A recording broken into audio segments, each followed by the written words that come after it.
Sir sir मैं मेरा NDPS का केस है सर। और मैं ये पूछ रहा था कि जैसे कन्विक्ट हो चुकी है 10 साल की सर। और इसमें जब 5 साल की कन्विक्शन हो चुकी है तो इसके बाद बेल होती है या नहीं होती? थोड़ा सा जोर का बोलें, एक बार और पूछें अपना प्रश्न।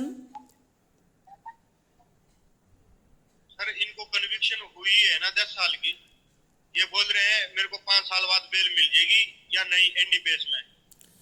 देखें, नॉर्मल केसेस में सेक्शन 389 सबसेक्शन 1 सबसेक्शन 3, अब मैं ये नहीं कहता आपको इतने कानून आने चाहिए, मगर ये नॉर्मल चोरी चकारी इन सब मैटर में कन्विक्शन होने के बावजूद अगर आप बेल देने को तैयार हो, आपको ऑलरेडी आप बेल पर थे और आवाज आ रही है, और अगर केवल 3 साल से नीचे, ध्यान से सुनना, 3 साल या उससे नीचे आपको सजा मिली है तो कन्विक्शन के बावजूद हम बेल आउट कर देते हैं, वो बेसिकली अपील फाइल करने के लिए। मगर आपका केस एनडीपीएस का है, 3 साल से ऊपर आपकी कन्विक्शन हुई है, ऐसे केसेस में Saudan Singh state of UP की गाइडलाइंस के तहत जरूर इन बातों का ध्यान रखा जाता है कि जितनी मैक्सिमम सजा मिलनी है अगर उसका आधा इंसान ने काट लिया, या लाइफ इंप्रिजनमेंट उसमें नहीं होनी चाहिए, लेकिन मैंने आपको पहले बताया आजीवन कारावास में ये बेनिफिट नहीं मिलता, मौत में ये बेनिफिट नहीं मिलता।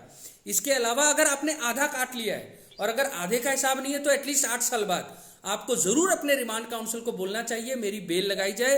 अल्टीमेटली बेल ऑनरेबल जजेस का, ऑनरेबल कोर्ट का डिस्क्रिशन होता है, यानी उनके जुडिशियल डिस्क्रिशन होता है, ठीक है। लेकिन ये गाइडलाइन और सौदान सिंह की गाइडलाइन, मोती सिंह की गाइडलाइन, नालसा का एसओपी आपने जरूर रिमांड काउंसिल को बताना है, हम उनको भी ट्रेन करते हैं ताकि आपको बेल मिलने की सहूलियत हो, ठीक है। सर एक बात और है कि जब हमारी बेल हो जाती है तो इसके बाद जो जुर्माना हमारे को भरना पड़ेगा सर? अगर आप गरीब हैं, जुर्माना अगर आप नहीं भर सकते तो जज साहब ने उनके डिफॉल्ट में भी कुछ महीना रखा होता है। एग्जाम्पल, मान लो 36 महीने की आपको सजा हुई और 1 लाख रुपये जुर्माना, वो नहीं देने पर आपको बोला 1/4 मतलब 1/4, 4 9 जा 36, यानी 9 महीने और जेल काटना पड़ेगा, वो सेट ऑफ भी नहीं होता। 36 के बाद फिर 9 महीने और जेल में आपको काटना पड़ सकता है, 1/4 जेल हो सकती है, ठीक है जी। Thank you sir. धन्यवाद। नमस्कार नमस्कार।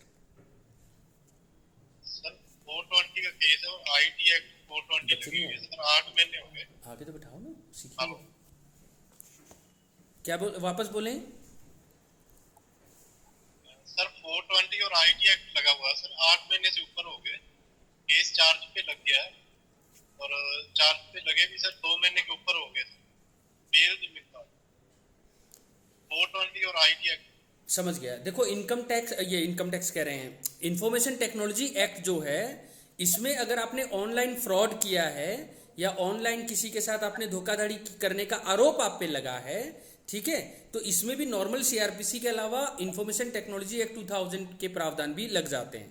लेकिन मैंने आपको फिर से बताया, इस देश में बेल आपका हक है, बेल इस देश में आपका हक है, लेकिन कई कई गाइडलाइंस होते हैं और उन गाइडलाइंस में किन चीजों का ध्यान रखना पड़ता है। सोशियो इकोनॉमिक ऑफेंस जो देश की इंटीग्रिटी या समाज के ताना बाना मॉरल फैब्रिक को डिस्टर्ब कर सकती है। ऑनलाइन फ्रॉड अपने आप में बहुत सीरियस अपराध है। सर आवाज क्लियर है? जो ऑनलाइन, अब आ रही है आवाज आपको? आवाज सर क्लियर। आप अपना स्पीकर ऑफ करें तो शायद आपको क्लियर आए। आवाज अब क्लियर है? आवाज सर आ नहीं रही, क्लियर नहीं है। आप अपना स्पीकर ऑफ कर लें बात करके ना, तो आवाज क्लियर हो जाती है।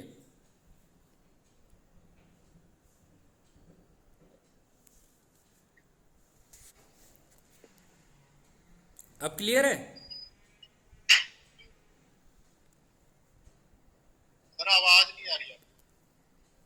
मेरे को तो आपकी आवाज आ रही है और मेरा स्पीकर भी ऑन है।